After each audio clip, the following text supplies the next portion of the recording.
Ranji trophy quarter final മത്സരത്തിന് ശേഷം Kerala captain Sachin baby പറഞ്ഞൊരു വാക്കുണ്ട്. ഇന്ത്യൻ ക്രിക്കറ്റിലെ വൻ ശക്തിയായി കേരളത്തെ അടയാളപ്പെടുത്തുക എന്ന ലക്ഷ്യമാണ് ഇത്തവണ രഞ്ജി ട്രോഫിയിൽ ടീമിനെ മുന്നോട്ട് നയിച്ചത്. ഈ വാക്കുകൾ അന്വർത്ഥമാക്കുന്ന തകർപ്പൻ പ്രകടനത്തോടെ മുന്നേറിക്കൊണ്ടിരിക്കുകയാണ് കേരളം രഞ്ജി ട്രോഫിയിൽ. ക്വാർട്ടർ ഫൈനലിൽ ജമ്മു കാശ്മീരിനെതിരെ പുറത്തെടുത്ത തകർപ്പൻ പ്രകടനം സെമി ഫൈനലിലും തുടരുകയാണ് കേരള ടീം. ഗുജറാത്തിനെതിരെ നടന്നുകൊണ്ടിരിക്കുന്ന സെമി ഫൈനലിൽ കേരളം മികച്ച സ്കോർ നേടിക്കൊണ്ടിരിക്കുകയാണ്. രണ്ടാം ദിവസം കളി നിർത്തുമ്പോൾ 7 വിക്കറ്റിന് 418 റൺസ് എന്ന നിലയിലാണ് കേരളം. സെഞ്ചുറി നേടിയ മുഹമ്മദ് അസറുദ്ദീന്റെ പ്രകടനമാണ് കേരളത്തിന്റെ നില ഭദ്രമാക്കിയത്. 149 റൺസുമായി പുറത്താകാതെ നിൽക്കുന്ന അസറുദ്ദീനൊപ്പം 10 റൺസോടെ ആദിത്യ സർവാഡിയും ക്രീസിലുണ്ട്. 4 വിക്കറ്റിന് 206 റൺസ് എന്ന നിലയിൽ ബാറ്റിംഗ് തുടങ്ങിയ കേരളത്തിന് രണ്ടാം പന്തിൽ തന്നെ ക്യാപ്റ്റൻ സച്ചിൻ ബേബിയുടെ വിക്കറ്റ് നഷ്ടമായി. 69 റൺസ് എടുത്ത സച്ചിൻ ബേബിയെ അർസൻ നാഗ്സവെല്ലയാണ് പുറത്താക്കിയത്. തുടർന്ന് 6-ാം വിക്കറ്റിൽ ഒത്തുചേർന്ന സൽമാൻ നിസാറിന്റെയും അസറുദ്ദീന്റെയും കൂട്ടുകെട്ടാണ് കേരളത്തിന് വീണ്ടും നിർണായകമായത്. വളരെ കരുതലോടെയാണ് ഇരുവരും ഇന്നിംഗ്സ് മുന്നോട്ടു നീക്കിയത്.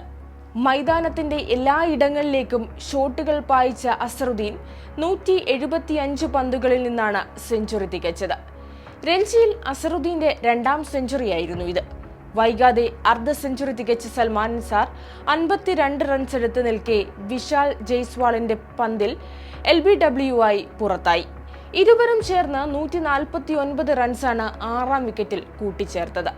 സീസണിൽ ഇത് 3-ാം തവണയാണ് ഇരുവരും ചേർന്നുള്ള കൂട്ടുകെട്ടിൽ 100 റൺസിലേറെ പിറക്കുന്നത്. ഗുജറാത്തിനെതിരായ സെമിയുടെ രണ്ടാം ദിനത്തിൽ സച്ചിൻ ബേബിയുടെ വിക്കറ്റ് നഷ്ടമായെങ്കിലും ഒരറ്റത്ത് wicket keeper batter Mohammed Azharuddeen നിലയുറപ്പിച്ചു. സെഞ്ചുറി നേടിയ മുഹമ്മദ് അസറുദ്ദീന്റെ പ്രകടനമാണ് കേരളത്തിന്റെ നില ഭദ്രമാക്കിയത്. 175 പന്തിൽ 13 ഫോറടക്കമാണ് വിക്കറ്റ് കീപ്പർ ബാറ്റർ സെഞ്ചുറി പൂർത്തിയാക്കിയത്. രഞ്ജി ട്രോഫി സെമി ഫൈനലിൽ സെഞ്ചുറി നേടുന്ന ആദ്യ കേരള താരമാണ് അസറുദ്ദീൻ. കാസർഗോഡുകാരനാണ് അസറുദ്ദീൻ. ക്രിക്കറ്റ് കുടുംബമാണ് അസറുദ്ദീന്റേത്. BK മൊയ്തു നഫീസ ദമ്പതികളുടെ 8 മക്കളിൽ ഏറ്റവും ഇളയവൻ. 10-ാം വയസ്സിൽ ക്രിക്കറ്റ് കളിച്ചു തുടങ്ങി. മികച്ച പ്രകടനം അസറുദ്ദീനെ സംസ്ഥാന ടീമിലെത്തിച്ചു. പിന്നീട് കരിയറിന്റെ ഓരോ പടവുകളും ചവിട്ടിക്കയറി. രഞ്ജി ട്രോഫിയിൽ മികച്ച സ്ട്രോക്ക് പ്ലെയറായും ഓപ്പണറായും പ്രതിഭ തെളിയിച്ചു. അജ്മൽ എന്നായിരുന്നു അസറുദ്ദീന്റെ യഥാർത്ഥ പേര്. അജ്മലിനെ അസറുദ്ദീനാക്കിയത് ചേട്ടന്മാരുടെ ക്രിക്കറ്റ് ഭ്രാന്താണ്. 10-ാം വയസ്സിൽ തളങ്കര താസ് ക്ലബിൽ ക്രിക്കറ്റ് കളി തുടങ്ങിയ അസറുദ്ദീൻ 11-ാം വയസ്സിൽ അണ്ടർ 13 ജില്ലാ ടീമിലേക്ക് തെരഞ്ഞെടുക്കപ്പെട്ടു. വിക്കറ്റ് കീപ്പർ ബാറ്റ്സ്മാനായ അസറുദ്ദീൻ പിന്നീട് ജില്ലാ ടീം ക്യാപ്റ്റനായി. പിന്നാലെ അണ്ടർ 15 ടീമിൽ, അവിടെയും ക്യാപ്റ്റൻ സ്ഥാനം.